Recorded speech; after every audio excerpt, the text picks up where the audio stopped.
Woo! Hey everybody, hope you guys are doing good today. It is November 6th and 2024, and that means we just had an election in the United States, and it looks like the former president, Donald Trump, will be our president once again. So some people boo right now, some people cheer right now. But on the Morning Devo with Boa, we actually get into the Bible, and that's what we're going to do. So we're going to be in Ezekiel 23. That's one of my all-time favorites.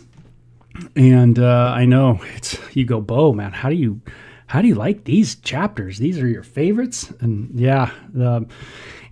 And there's a story where Jesus is at a gathering. And if I remember, it was Simon's house. But anyway, Jesus is there, and a woman comes in and cries at his feet. And Jesus says something cool. He says, "He who is forgiven much loves much." And I've always loved that. He who is forgiven much. You gotta, if you want to love properly, it sounds like you need to understand how much you need forgiveness. And a lot of times that means you got to look at what you've done wrong and what you do wrong and how you did something wrong. And that it can be tough because we want to think that we're right. And that kind of is how we deal with control and cognitive dissonance issues in our heart, all kinds of things. Our anxiety kind of creeps up when we know we're in the wrong, right? Yeah. So anyway, we do have a new president that's going to be put into office here in the coming month. So anyway, we want to be praying for that for sure, as the book of 1 Timothy says. And we had a great prayer time last night, just praying for Kamala and praying for Trump. And it was beautiful. So let me read this, and you guys get a vibe for what this chapter is about. Remember, Ezekiel is dealing with Jerusalem and the stubbornness of the city, the leadership of the city especially. And there's a lot of warning about kind of their destruction. And now you see kind of, we're going to see a big overview here of how God sees Israel. Now, if you want to know how God sees you and how God sees me, we just read the Bible and we get kind of great ideas, of that God's wrath is on us as sinners, that we need an atonement, we need a covering. That's why there's a sacrificial system in the Bible, because offering means to draw near in Hebrew. We need to be drawn near to God because God is separated from us on the planet. There's a separation between us and God. Our sins have separated us from our Creator. One of the more tragic statements we've seen in the book of Ezekiel is this idea of God letting go. And when God lets go, that's what we see in this world, is that different cultures have their own beliefs. Have been let go. And Israel was to be a nation where they had this system to show the world of how you really needed to approach the holy deity, that God is holy and righteous. And there is only one way to approach God. And God, there's no turning at all.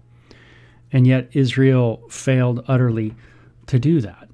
And so there's this separation even from Israel and the deity.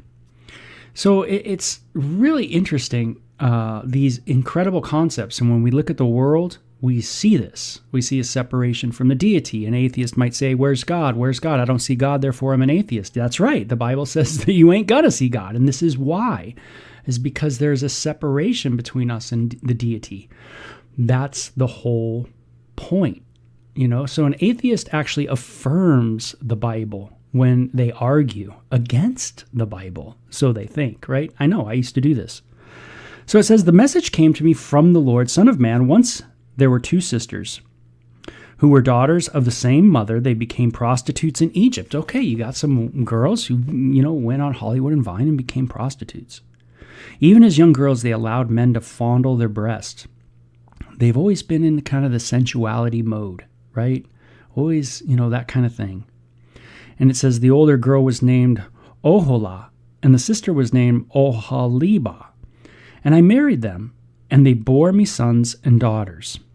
And I am speaking of Samaria and Jerusalem. Okay, so it's the idea of the capitals of the south, the capitals of the north, of Israel.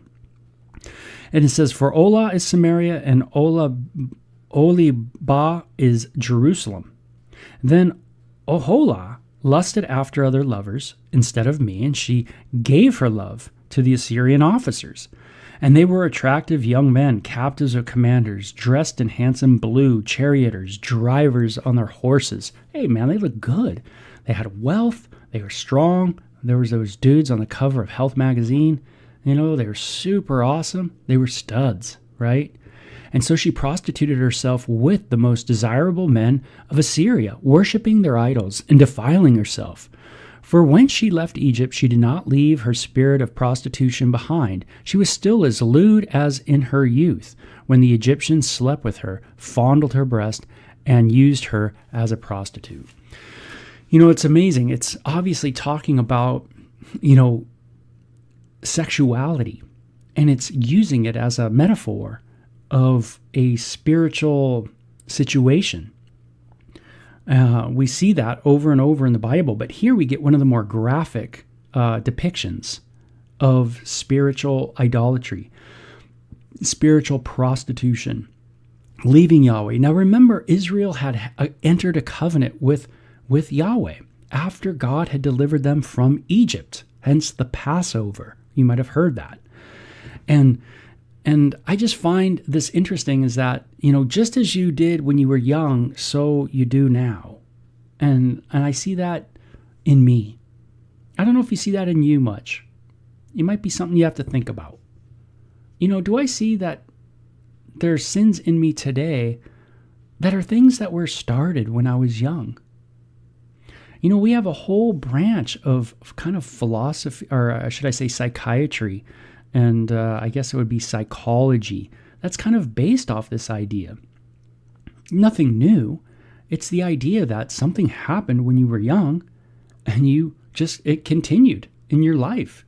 It kind of rocked your world, and you kind of moved in that direction. Notice it says that, just as when you were young, you had this tendency, you had this move to go away from me. And here you are as you've gotten older, and there's that same kind of idea going.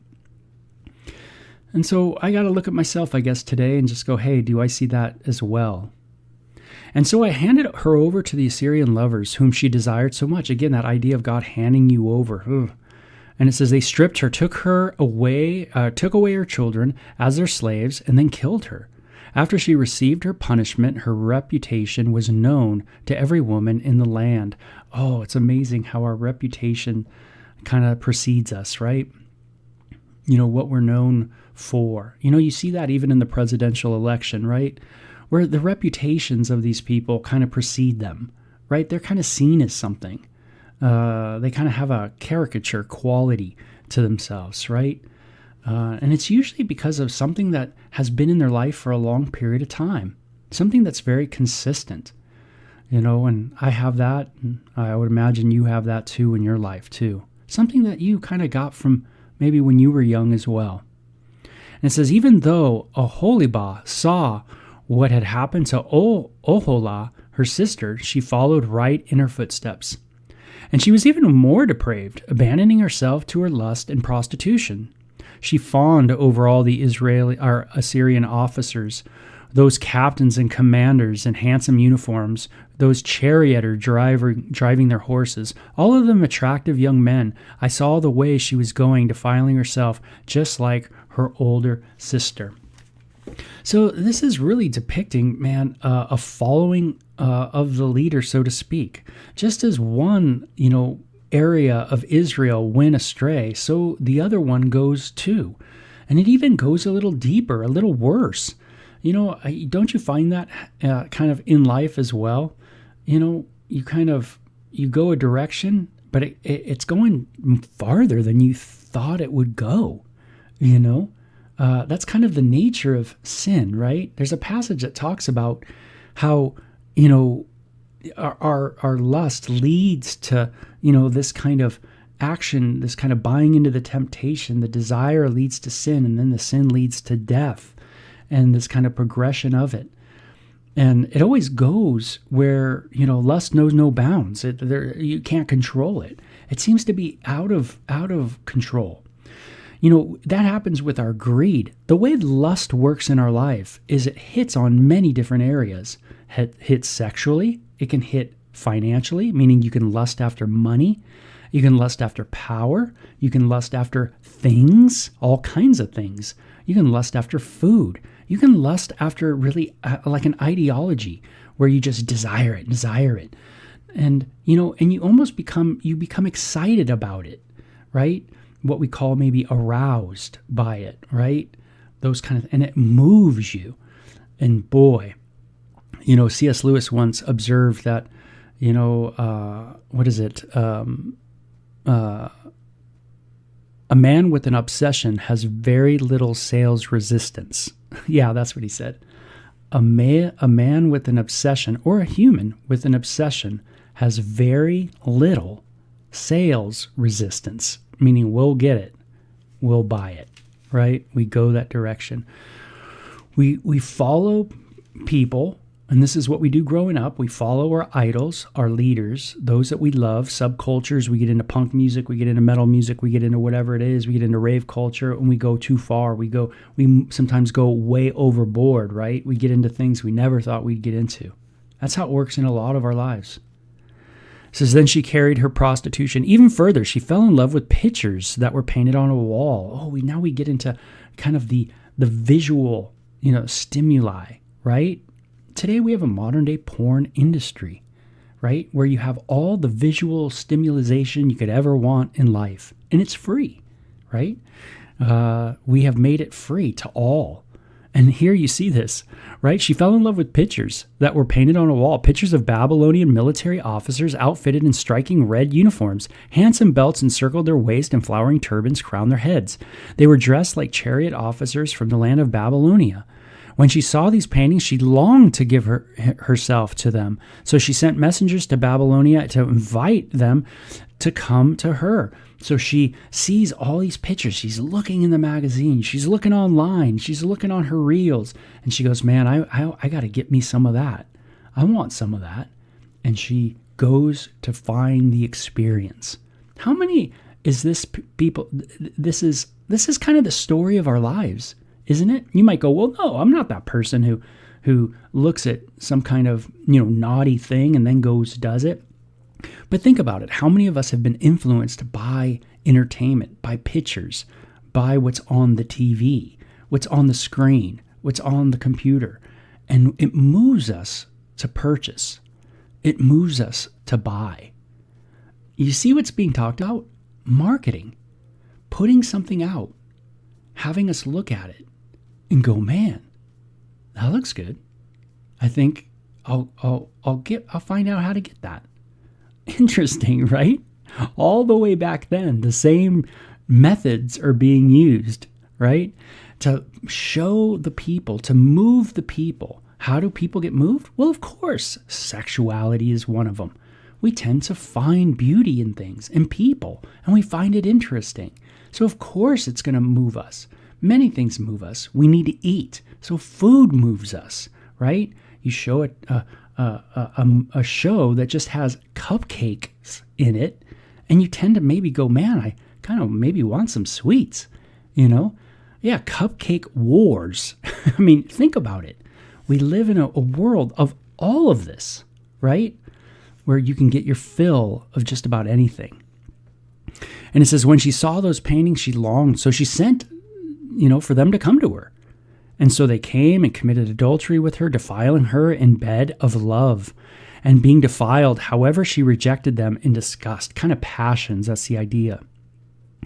And it says, and after being defiled, however she rejected them in disgust. Oh, it's not really love. It's lust, right? Oh, after I've had that, that's it, Oh, I kind of outdid myself. I'm kind of sick of it now. Kind of throwing up in your own, or sleeping in your own vomit kind of thing. You've had too much, now you kind of laying in it. And not too many people maybe can relate to that, but I can. Man, I've thrown up I've slept in my stuff before. In the same way, I became disgusted with Oholibah and rejected her, just as I had rejected her sister, because she flaunted herself before them and gave herself to satisfy their lust.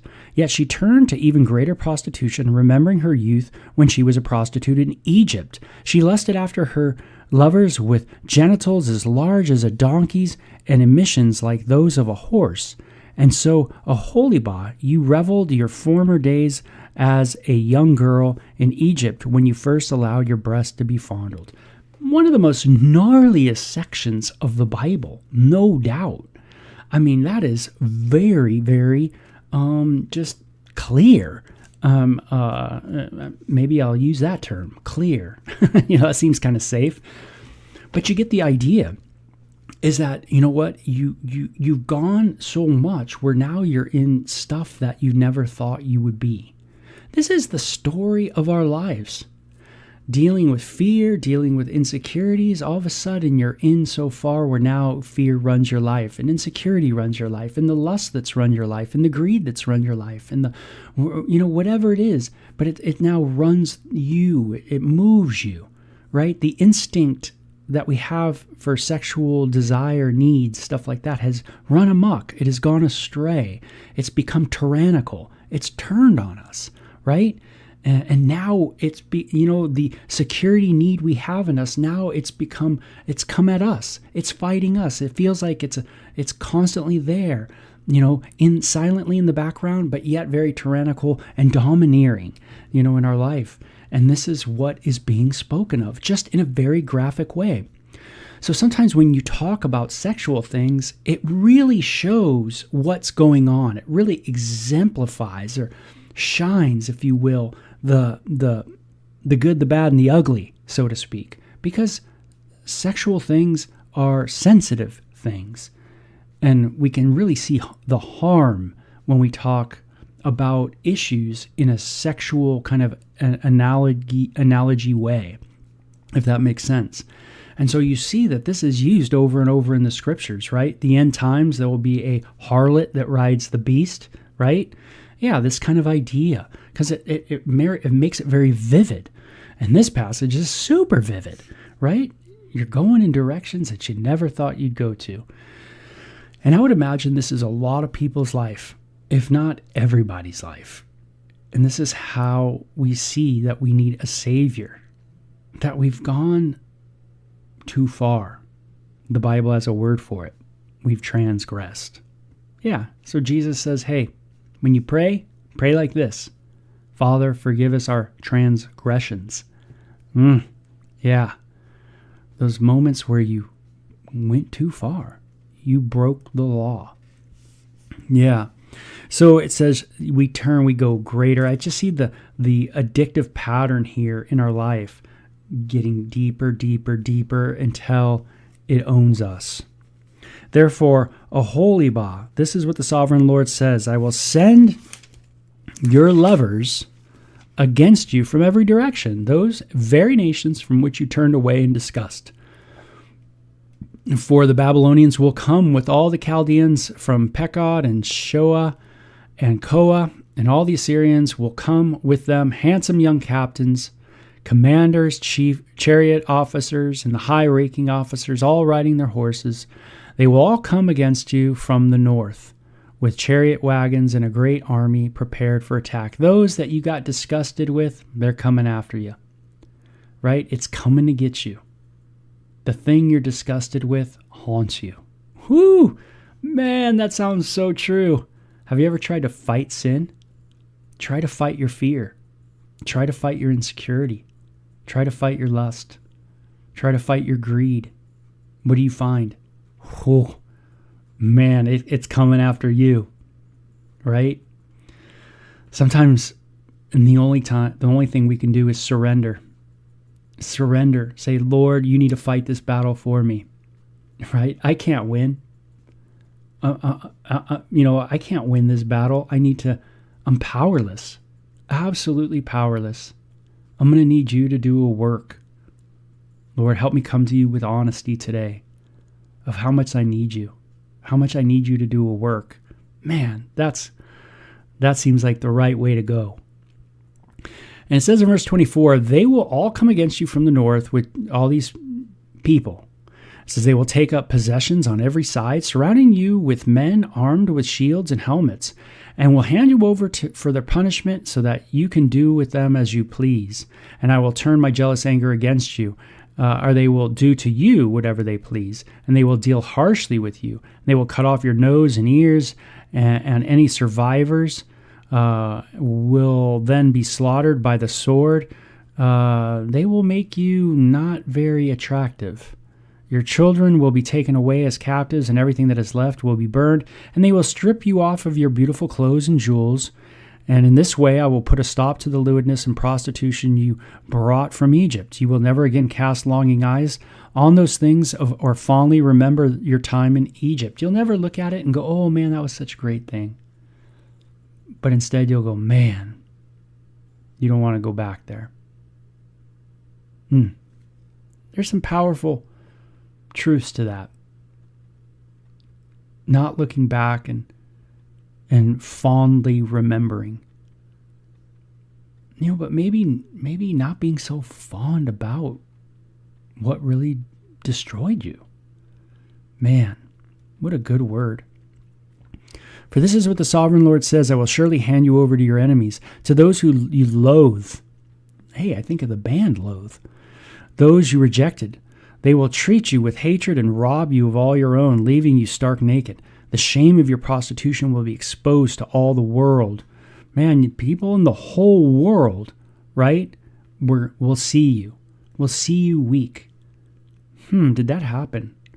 Has the world seen the Jewish people weak? Wow.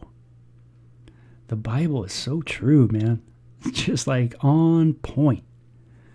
You brought all this on yourself by prostituting yourself to the other nations. Can't blame anybody. Right? You've gone the way of your idols. Because you have followed in your sister's footsteps, I will force you to drink the same cup of terror she drank. The sisters followed one another, and they're both going to drink. This is talking about all of Israel. Yes, this is what the sovereign Lord says. You will drink from your sister's cup of terror, a cup that is large and deep. It is filled to the brim with scorn and derision. Drunkenness and anguish will fill you, and your cup is filled to the brim with distress and desolation. The same cup your sister Samaria drank. This kind of idea is seen in the book of Revelation as the world drinks the cup of the wrath of the Lamb of God. You will drain that cup of terror to the bottom, meaning you're going to drink it all. All the judgment you will drink.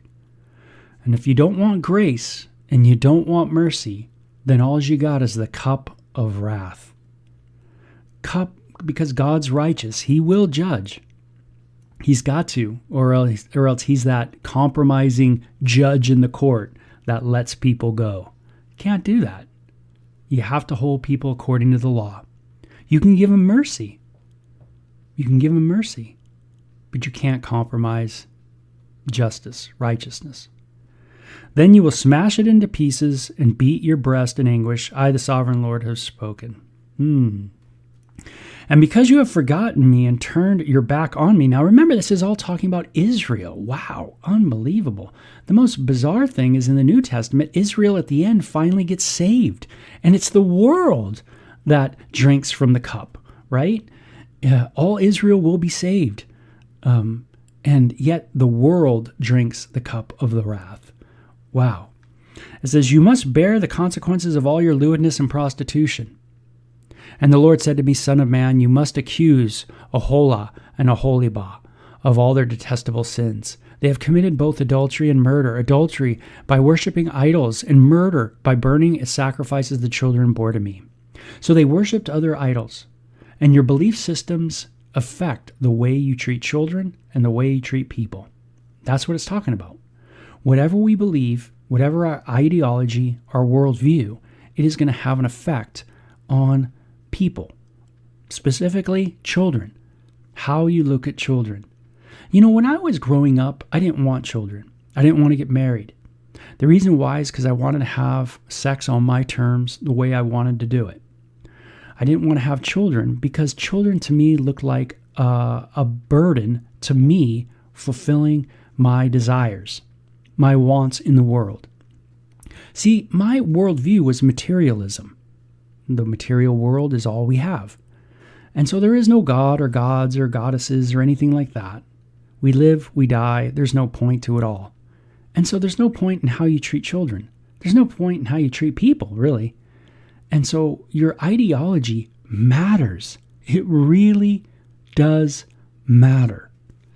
Furthermore, they have defiled my temple and violated my Sabbath day. And on the very day that they sacrificed their children to the idols, they boldly come into my temple to worship. So they go and kill children to false gods, and then they come in and worship me. They came in and defiled my house. Oh, don't you see this hypocrisy in your world, in your life, right? Where, man, you just, in the book of James in the New Testament, it says, out of your mouth you shout, curses, and then you go and praise God with that same tongue. Ooh, yeah. I just got done talking bad about someone. Now I'm going to go in and worship God. Wow. See, this is all there to show us our need for saving. Your sister sent messages to distant lands to get men. When they arrived, you bathed yourself, painted your eyelids, and put on the finest jewels for them. You sat with them on a beautiful embroidered couch and put my incense on my special oil on a table that was spread before you. From your room came the sound of many men carousing. They were lustful men and drunkards from the wilderness who put bracelets on your wrist and beautiful crowns on your heads. Then I said, if they really want to have sex with old, worn-out prostitutes like these, let them. And that is what they did. They had sex with Aholah and Aholibah, these shameful prostitutes. The righteous people will judge these sisters' cities for what they really are, adulterers and murderers. Wow, right?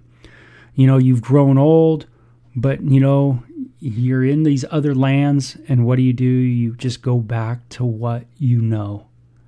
In the book of Timothy, 1 Timothy chapter 5, there's a passage that talks about an older woman who seeks pleasure rather than really devoting herself to God. And that it talks about she's dead while she lives. The walking dead.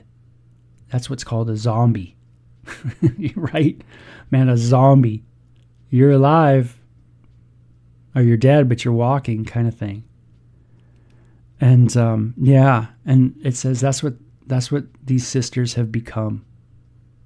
They just keep reaching out to the other nations. And they've become old, messed up, but they still go do their thing. Now this is what the sovereign Lord says: bring an army against them and hand them over to be terrorized and plundered. For their enemies will stone them and kill them with swords, and will butcher their sons and daughters and burn their homes. In this way I will put an end to the lewdness and idolatry in the land, and my judgment will be a warning to others not to follow their wicked example. You will be fully repaid for all your prostitution, your worshipping of idols. Yes, you will suffer the full penalty. Then you will know that I am the sovereign Lord. Now the warning is really amazing. I find this fascinating. What is the warning? Don't be like Israel. That's an interesting warning. Don't go the direction that Israel has gone down. Don't treat your children bad. Don't go these directions where your ideologies go off, and it shows in now the way of your life. It's one filled with addiction and one filled with lustfulness and cravings and all this unbridled passions that leads and just continues to become a tyrant in your life. And it can be many things, like I've already mentioned in the devotion. It can be many areas of our life. And the warning Yahweh gives to the world is, don't be like them. Don't go down. Don't use them as an example. And you look at our world, and man, we've followed right down the path. Haven't we? Woo! We've kind of gone that direction ourselves, haven't we? Yeah, in many ways, yes. So this is a powerful, powerful chapter, one that can be talked about and kind of pondered for a long, long time. There's a lot of nuances to it. So I hope you guys kind of got some stuff out of that. I think the main thing we always want to look to is Jesus. Is that passages like this point to the utter need that we have for saving, and that Jesus saves to the guttermost. Not the uttermost, even though he does, but it's to the guttermost. Man, he really reaches into the skid row, right? To the rough. To the ones that really have biffed it.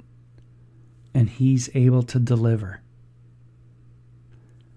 And man, it's always neat to talk to a person that goes, man, I don't want to go back. I don't want to go back. That Egypt wasn't that fun. Actually, it wasn't that good at all. I want more of that in my life. Where I'm looking to the future, not to the past. And maybe I can work on that today, right? So anyway, you guys have a great one. Laura, Craig, Tina, Paula. Hey, thanks so much for checking out the Devo. The rest of you guys take care. Bye-bye.